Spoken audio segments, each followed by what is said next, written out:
પણ કાયા જેની કોબડી પડછંદ જેના પ્રાણ સંતને સુરા નિપજાવતી હોરઠ રતનની ખાણ. સાધુ છે ને, સાધુની બાબુ ભૂમિકા કંઈક જુદી છે. અમે દરબાર છે ને, અમે આખી દુનિયા અમને બાપુ કહે છે, 18 વણ અમને બાપુ કહે, અમે કોઈને બાપુ નથી કહેતા. પણ આ ભગવી કફણી વાળા છે ને એને અમારે બાપુ કહેવું પડે છે. આ બધા બાપુના બાપુ છે. એનો કહેવાનો મારો અર્થ કે કોઈ પણ માણસ ઘરથી થાક્યો હોય, બૈરાથી થાક્યો હોય, દેણું થઈ ગયું હોય તો હું કે મારે સાધુ થઈ જવું એમ કે, કોઈ દરબાર થવું એમ કે, કોઈ પટાલ થવું છે, ભરવાડ થવું છે કોઈ કે, અને થવા દે. સંતોની ભૂમિ છે ભાઈ. એટલે મહાપુરુષો કે છે કે સંત ન હોત સંસારમાં તો જલી જાત બ્રહ્માંડ, જ્ઞાન કેરી લેર છે ઠારત ઠામો ઠામ. આ સાધુડા નો હતો આપણે જાત ક્યાં? અરે ભજન સમજવા માટે બાપુ સંતનું શરણું જોવે. અને બાપુ કોઈ સમાજ કોઈને બનવા દેવા માંગતા નથી. બાકી સાધુ એક જ એમ કે વિશાળ દરિયા જેવા જેના દિલડા, ઈ કે ભાઈ આવો બાપુ. સાધુએ કોઈ દી વિરોધ ન કર્યો કે અમારી નાયતમાં નહીં. સંતો કોઈ સમાજને નથી કહેતા. એટલે તો મહાપુરુષોને વાણી કરવી પડે કે જાતિ ન પૂછીએ સંત કી ને પૂછ લીજીએ જ્ઞાન, પડા રહેન દે म्यान કોન ઉઠા લે તરવાર. અમારા સમાજમાં બાપુ નાચ નો પૂછતા, અને પૂછાય નહીં. ચીપિયા નો ખાવા હોય સાધુની નાચ પૂછાય નહીં બાપુ. તમે કેવા છો એમ પૂછાય નહીં. સાધુનું બાપુ આખું ગણિત જુદું છે. હું તો એમ કહું છું કે સાધુના શરણે રહેજો. પછી સાધુ જે હોય એ તો ઈ કદાચ ખોટું કરતા છે તેમને ભોગવવું પડશે. પણ તમારે, અમારા ગુરુ મહારાજ એવું કહેતા કે ભગવી ચિત્રી હામી મળે અને જો મોઢામાંથી સીતારામ ન બોલી એકો જ મરી જવાય. સીતારામ તો બોલવા જોઈએ. ભજન છે ને, ભજન ગાવું કરતા કરવું અઘરું છે. કરવા કરતા સમજવું અઘરું છે. સમજવા કરતા જીવનમાં ઉતારવું અઘરું છે. અને જો જીવનમાં ઉતરી જાય ને તો જીરવું બધા કરતા અઘરું છે. આ જીરવાતું નથી. હારા બે ભજન ગાતા હોય તો આપણે એમ કે સીતારામ તો આમ માથું કરવા, સીતારામ તો ફાઈટ મરી તો તું જવાનો છો. પણ નથી બોલાતું. કારણ કે અહમ તમારો અને ગંગા સતી બાપુ એટલે કે છે કે હું અને મારું તો મનના કારણ છે. હું કામ ઠેકડા ભરો છો. આ દરબારું ભજન ગાવા માંડ્યા, હજી તમને નક્કી નથી થતું અમે આમાં હોય. પણ બાપુ સમય આવે ને વળાંક મારતા ન આવડે એને બાપુ માણા જ ન કહેવાય. અમે રસ્તામાં આવતા હતા ને બાપુ, મને વિવેક બાપુ પૂછતા હતા મને કે આપણા જીવન માટે શું કરવું જોઈએ. મેં કીધું 84 લાખ યોની છે ને, એમાં મેં દાંત માણા એક જ કાઢી શકે. આ ભેંસું ભૂંડડા ને કૂતરા ને ભેંસું ભલે ગમે એવી ધરવી હોય તે દાંત કાઢે, ગમે એવો ખોળ ખવડાવ્યો હોય દાંત કાઢે. કૂતરાને તમે શેરો ને પૂરી આપ્યું હોય તો એ ધરે ને અંદર રાજી થતું હોય કે આજ મજા આવી, પણ એ દાંત કાઢી શકે. તમે એક જ દાંત કાઢી શકો છો તો દાંત કાઢો ને શું થોબડા લઈને ફરો છો રિયા. અરે દાંત કાઢી હું તમને મને જ ભગવાને આપ્યું છે. ભલા મને તમે દાંત ન કાઢી શકો તો આંટો છે એવું નથી લાગતું? મને તમે સાંભળો છો આ બધા. જો કે મારે તો આ ગામમાં હું પહેલી વાર આવ્યો. હું તો એક ખટારાનો ડ્રાઈવર છું.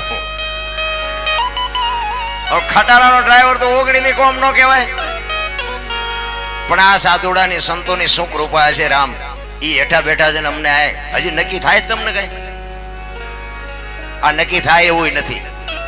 એની માટે તો બાપુ અંદરથી જયારે તમારો એક રુધિયો બાપુ ઓગળવા માંડે ને, જેથી રોવે ને કચ્છનો બારવટીયો કેસર જાડેજો સતી તોરલ મળ્યા ને, પછી જેથી જવાનો સમય થાય ને તેથી બાપુ જાડેજો રોતો હતો કે રોઈ રોઈ કોને સંભળાવું, મારો રુધિયો રોય. બાપુ આહોડા પાડીને નથી રોયો, પણ ચિત્તની શાંતિ, મનની પ્રશંસા, દિલની દાતારી, ગુમડાની રૂજ અને ટાઢિયા તાવની ટાઢ એટલું માલિકોરથી આવે. સબરી બાપુ એક ભીલની બાઈ દીકરી હતી ને, રામાયણનો પ્રસંગ. એના ગુરુ માતંગ ઋષિ બાપુ જંગલ જેવું, જંગલના જાનવર જેવું જેનું જીવન, કોઈ વેદનું શાસ્ત્રનું કોઈ અભ્યાસ નહીં. એના ગુરુ માતંગ ઋષિ એમ કે બેટા બેહી જાય, વેલો મોડો રામ આવશે. એનો એક શબ્દ પકડી અને ભીલની બાઈ બાપુ બેહી જાય. અને અખિલ બ્રહ્માંડનો માલિક જેથી આવ્યો ને તેથી ચાંદીના પતરા જેવા વાળ થઈ ગયા હતા. કેવડી ધારણા હશે એની. આપણે હાંકડીમાં આવો ને પછી હનુમાન ચાલીસા ચાલુ કરો તો ઓલા નો ખબર હોય બેટા મારા ત્યાં કેટલા વખત હનુમાન ચાલીસા બોલ્યો હતો. આ તો રોજનું બેલેન્સ હોય ખરેખર. મને તમારા અને એમાં અમને બધી વાત કરી અમારા ગામમાં કે ચૂંટણી નથી. મેં કીધું આવવાય ન દેતા. જો હખે રોટલો ખાવો હોય ને જ્યાં ચૂંટણી છે ને અહીંયા બાપુ એવા વંટોળિયા સેડ્યા છે ને. હું તો આ રામાપીર ને ના ભોળાનાથ ને અરજ કરતો જઈશ કે આ ઝાપે ત્યાં પર ચૂંટણી કરવા ન દેતો મારા બાપ. ઈ એકતા છે એની જ મજા છે ભલામણ.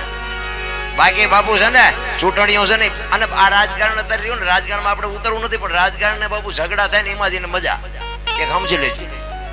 અને તમારે મારે મેળ હોય ને એટલે આપણને બે ને સામે સામે ટીકટીઓ આપે. આપણને બેન પહેલા ફટકાડે. રાજકારણમાં બહુ જવાની જરૂર નથી. અને આ એકતા છે ને એ હું ભોળાનાથ ને કહું મારા નાથ આવીને આવી એકતા રાખી જાય. કારણ કે ગામ હોય એમાં બાપુ બે કપાતારી હોય એવું નથી, બધા સારા હોય પણ એને નિભાવી લેવાય. પછી આપણા હોય ને આપણે નિભાવી લેવાય. અને આવા ભગીરથ કાર્ય બાપુ એક બાપુની જયારે ચેતના ને એક તિથિ ઉજવાતી હોય. ધન્યવાદ બાપુ. જોકે સાધુને તો શું આપણે આ સાધુની તો ખેતી છે રામ. તમારી મારી આ તાકાત નથી. તમને મને જેવી મોજ આવશે એવો આપણે આનંદ કરશું. કારણ કે હું બેઠો જ એટલે મોડેકથી મેં કીધું હવે કોઈ બાકી ન હોય આપણે જેવડો રાઉન્ડ લેવો એટલો લઈએ કઈ નહીં. એટલે કે બાકી હોય તો મને એમ થાય કે હજી ઓલો બાકી છે. જોકે અમારે ઘનશ્યામભાઈ આવ્યા છે એમને આપણે સાંભળશું હમણાં.